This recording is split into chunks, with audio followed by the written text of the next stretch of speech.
Oh shit, I'm trying to show you this and it's already developing even more. Okay, so there's a waxy thing there and a waxy thing right there, and you see new wax kind of forming around. Oh, this means I cut something off right at the goddamn pass, motherfucker. You know what that means? That means someone was trying to do shit against the queen. And I cut that motherfucker off. Okay, I cut that motherfucker off. I used my magics. Now, all I did was a spell breaker jar. Okay? Because I had a feeling something was wonky in my life, right? Lots of anxiety and such. And this is proven that I cut that shit off. Your magic is real, bitches. Oh, hello, Scoobies. How are you? How are you? I hope you're doing fantastically fabulous. And if you're not, that's a you problem, not a me thing. Let me move some Christmas decorations out of the way. You're like, oh, Lord. Do you know what month it is? It's almost December. What month is it for you? I'm a weird person when it comes to recording videos. I only record videos these days when I want to. Okay, it's all about me. It's not about you. So today, we're going to talk about perfection in the craft because I think some people out there deal with this issue on a spiritual and physical and emotional level, okay? It's this thing where your craft to you has to be perfect, right? Like it has to look like Instagrams, or it has to look like that lady's picture from Pinterest or TikTok or some bullshit like that. Like no one cares, right? Your craft does not need to be simple. And by simple, I mean perfect. Your craft does not need to be perfect. And what does perfect look like? Some people, it looks aesthetically pleasing. Some people, it looks, I don't know, like a mess. I don't know. Whatever your definition of perfect is, like if you're looking at some, I don't know, Pinterest, TikTok, Instagram, Facebook, YouTube, whatever it is that you're looking at. If you're looking at that and you're saying, my craft does not look like that, my craft does not feel like that, I want my craft to be like that, you're doing it wrong. If those are the thoughts you're having, then you're doing it wrong. Because your craft should not look like anybody else's. It's totally fine to be inspired by people on the internet in relation to how they do their craft, right? It's totally fine to have that level of inspiration and to, incorporate some of those elements, right? But like, to feel bad or feel like you're less than or your craft isn't valid really shows to some deep-rooted insecurity issues that you actually have. Okay, it shows that you've got some serious shadow work to be doing because you, as a witch, as a true, authentic, 100% I am witch, will never be concerned with somebody else's practice or what they're doing in their own craft or what they're doing at their own altar.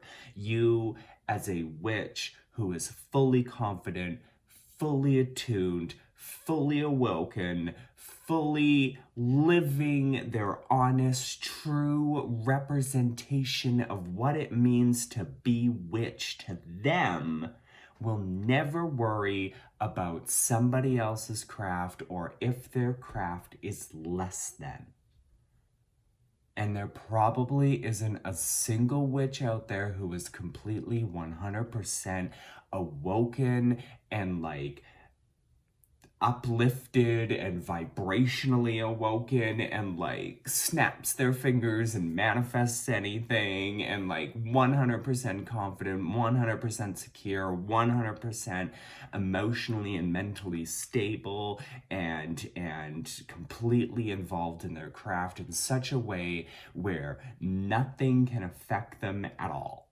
It doesn't exist. We're human beings. We're gonna have these jealousies, we're gonna have these insecurities, we're gonna have these things that are going to make us question.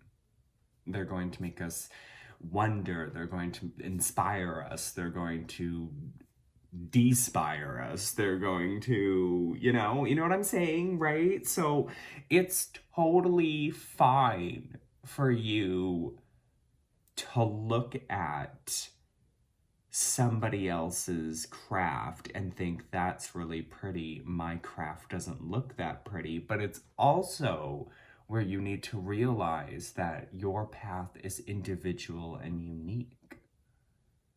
And I think that's what people struggle with. They don't like individuality. They like to go with the flow. They like to go with societal norms. They don't want to rock the boat. They don't want to do things that are unique because then they're seen as a wild card. They're seen as somebody who, I don't know, maybe doesn't take things as seriously or something like that. I don't know.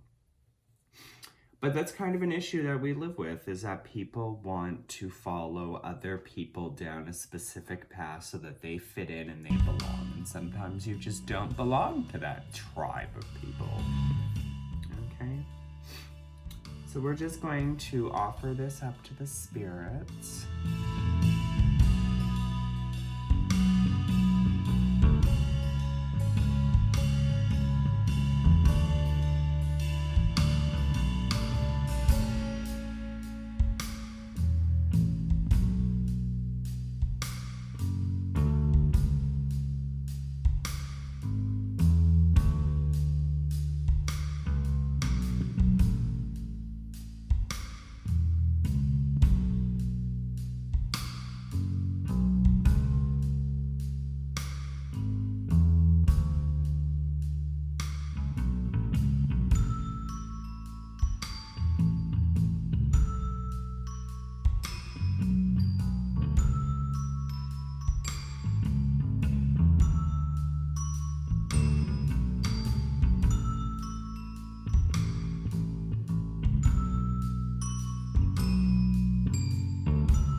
Right? Every now and then you need to offer your spirit something to say, hey, I'm listening.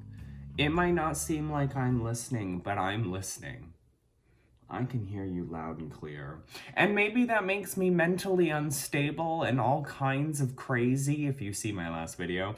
Then, maybe should be locked away in a mental institution. I don't know. It's also kind of funny. What I wanted to add to that video was, other witches on the internet will think you're crazy if you start sharing conversations you have with the Morrigan in real time, right? Like, other witches.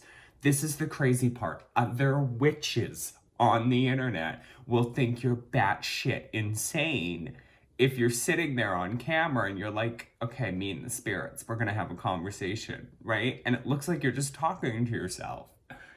Like, other witches, people who identify as witch, will think you're batshit, and this is the kind of society we live in. You know what? I have offered this candle to the spirits. I have dressed it. I have asked for their guidance. I am seeking their answers. I am done with this video because it's just so much fuckery and I don't have time for it. And I'm tired and I'm exhausted and the spirits need me and you don't. The internet doesn't need me to tell them that they're a bunch of fucking morons. They can figure it out themselves. And if you can't, well, then the shoe fits. Love you. Queen.